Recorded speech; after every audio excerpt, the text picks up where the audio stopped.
Michael, thank you so much for joining us today for this week's SD Metals and Markets Wrap. Great to be back on. All right. Now, the first topic we were going to discuss with you is the Fed's hawkish policies right now. You've been saying that really it's one of the most hawkish times in Fed history, with them raising interest rates, with them pulling back from QE and actually doing kind of reverse QE. They're tightening and selling back mortgage-backed securities. And you say with the dollar rising, we're seeing just foreign markets in turmoil, especially the emerging markets. Can you expand on all this and what effect this is having?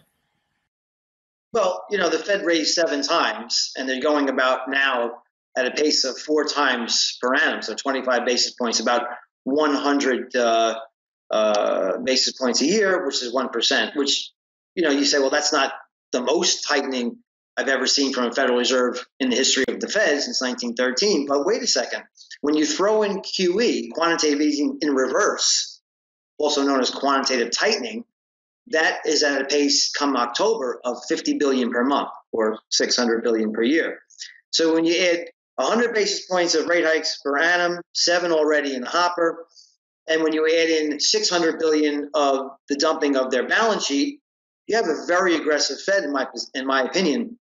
And what I find very interesting is I did a little work on the balance sheet reduction. So people might say, well, Mr. Pento, don't you remember Paul Volcker when he was raising rates to 20% in the Fed funds rate? He took rates from 10% to 20% in his tenure from the beginning in 1979 to when he stopped in 81. But when you look at the reduction of the Fed's balance sheet back then, the percentage reduction, it's pretty much the same as the reduction in the Fed's balance sheet, which is occurring right now.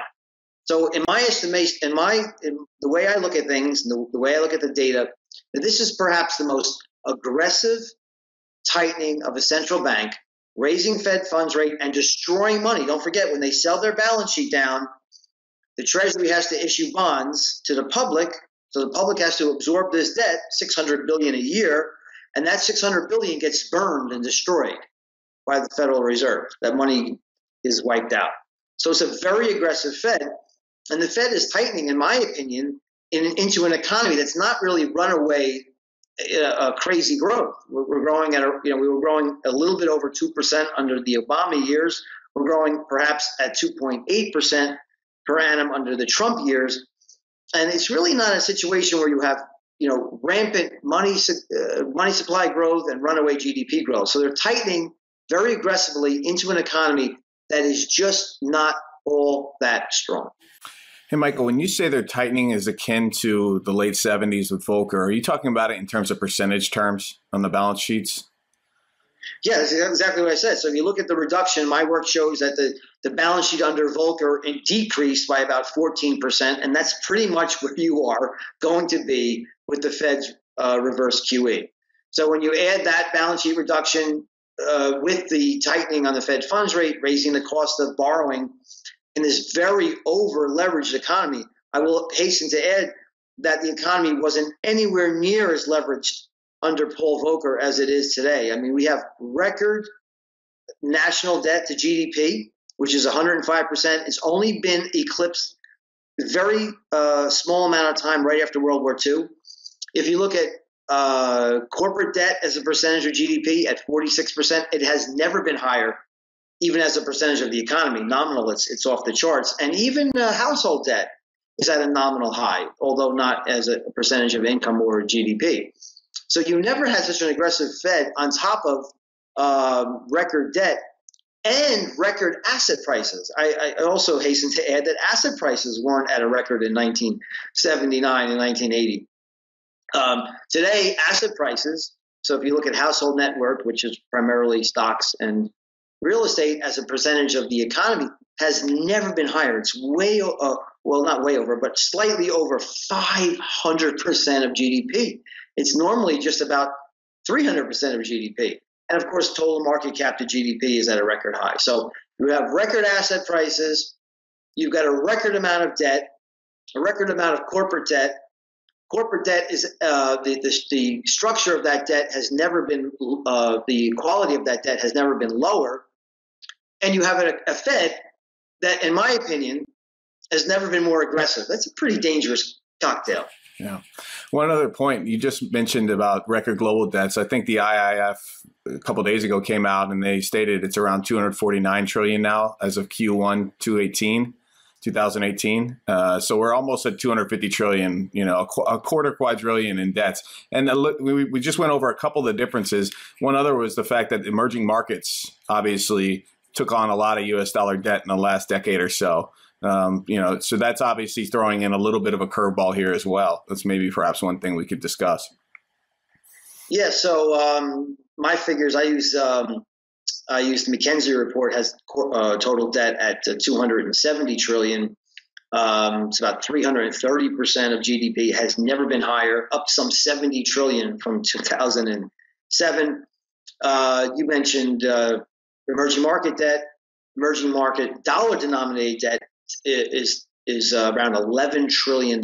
So, I mean, you have a surge in borrowing from emerging markets, dollar-based. Look at Argentina with their 100-year bond that's backed in dollars. So, you look at people who are so hungry for yield, they're willing to give a serial defaulter like Argentina a 100-year bond, which I'm quite sure, and they already went to the IMF for a bailout. That bond will be defaulted on for sure between now and the next century. Yeah, much sooner than 100 years. One thing to bring up too is the dollar strengthening, right? We've seen a lot of dollar strengthening, and that's probably causing a lot of tension right now, and perhaps even in the trade war that's going on with China and the U.S. What are you seeing in that regard? Well, you had, like I said, $11 trillion of borrowing in emerging markets, and there's a bear market in emerging markets around the world. Shanghai was down in a bear market over 20%. You look at Poland or Argentina, Brazil. There's distress around the world. So, as I'm sure you know, if you have a dollar-based loan and your country is in Argentina has pesos or whatever your domestic currency you're using, it's a lot more difficult to pay back that debt. It increases the debt burden as the dollar rises. And why wouldn't the dollar rise? I mean, here you have a guy who's an Austrian economist. You have a guy here who considers himself a gold bug. I think gold is fantastic. It's the only real form of money that God gave us, really.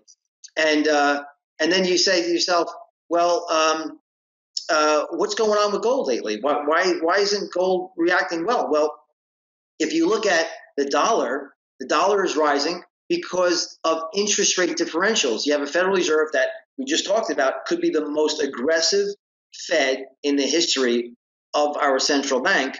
And then you look at growth differentials. We're growing here, in the mid to high twos in the United States. And you look around the world, I mean, Japan is halfway into a recession, and their central bank is going QE, pedal to the metal, not even talking about raising interest rates. And the ECB, the European Central Bank, might reduce their QE in October to 15 billion euros per month, going down to zero at the end of December. But they vowed not to raise rates, not even to think about raising rates until at least the summer of 2019. So, you have the Fed way over his skis, very aggressive. The dollar is rising.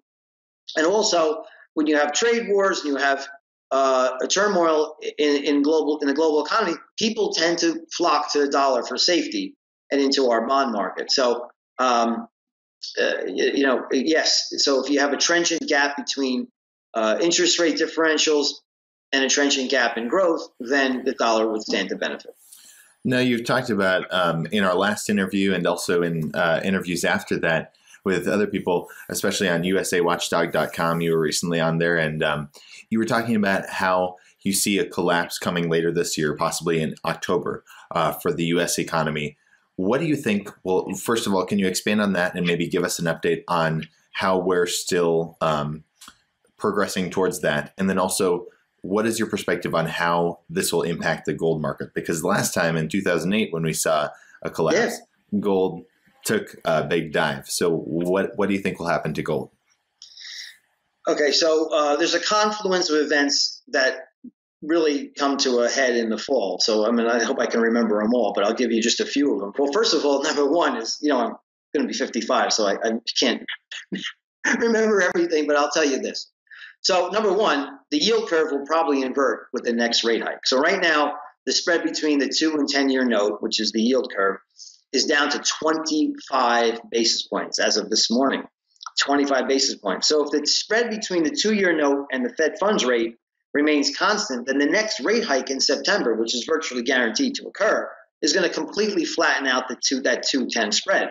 And then if they go again in December, which I believe they will, unless the economy and the stock market fall apart by then, highly likely, who knows, but only God knows. But if it does not occur by that time, then you're going to completely invert the yield curve. So you have that, and by the way, when the yield curve inverts, it's indicative of a recession coming very quickly, usually about 18 months, 12 to 18 months out. But I believe it's going to happen a lot sooner, because normally when the Fed is raising interest rates, it's trying to catch up with inflation that's running intractable. That's not the case right now. So you have the Fed's going to invert the yield curve, and then you still have $50 billion per month of money destruction from their quantitative tightening program.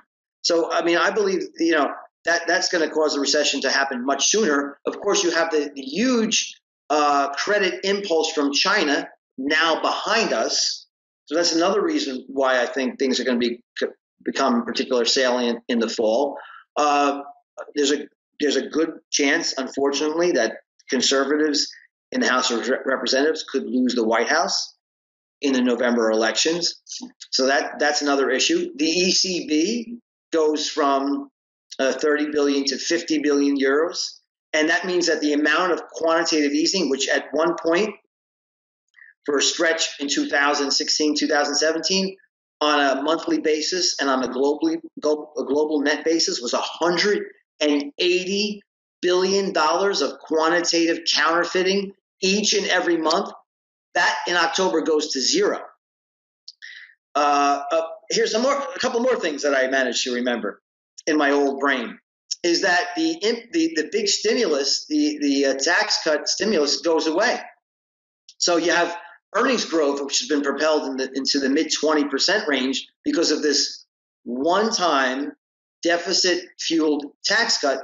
That's going to roll over. So the comparisons between Q1 19 and Q1 2018 are going to be very, very difficult, extremely difficult.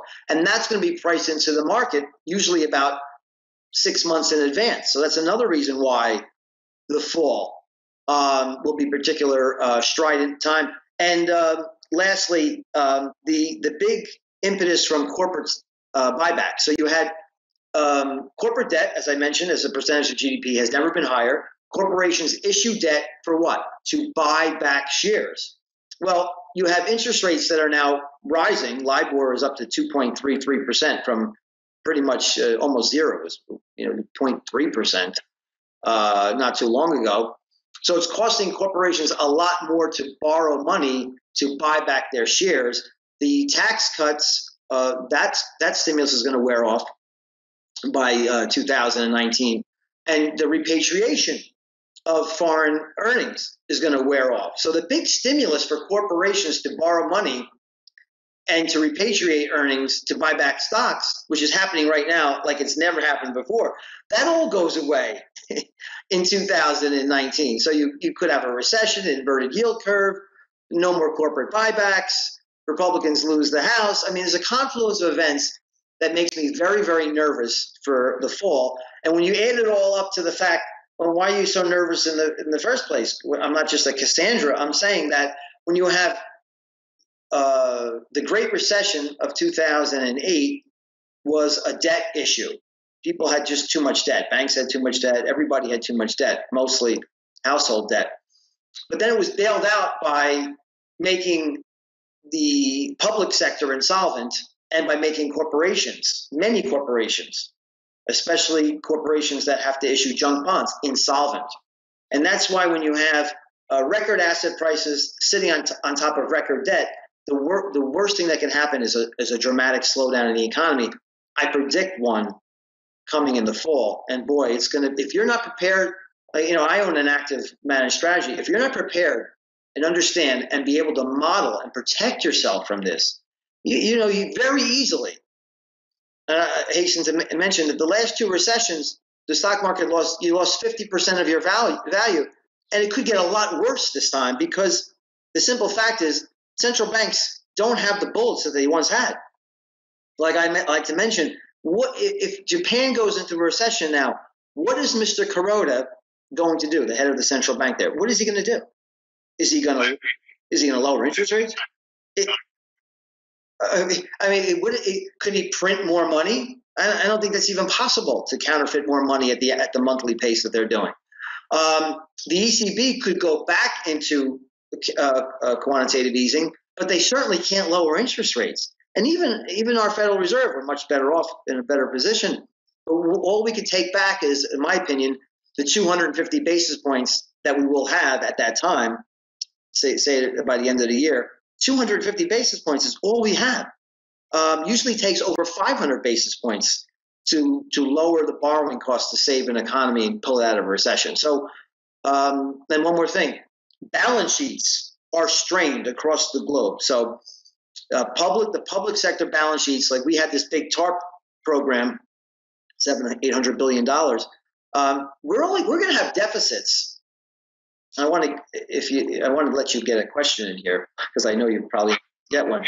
But we could have deficits that approach $4 trillion per annum if we have a recession.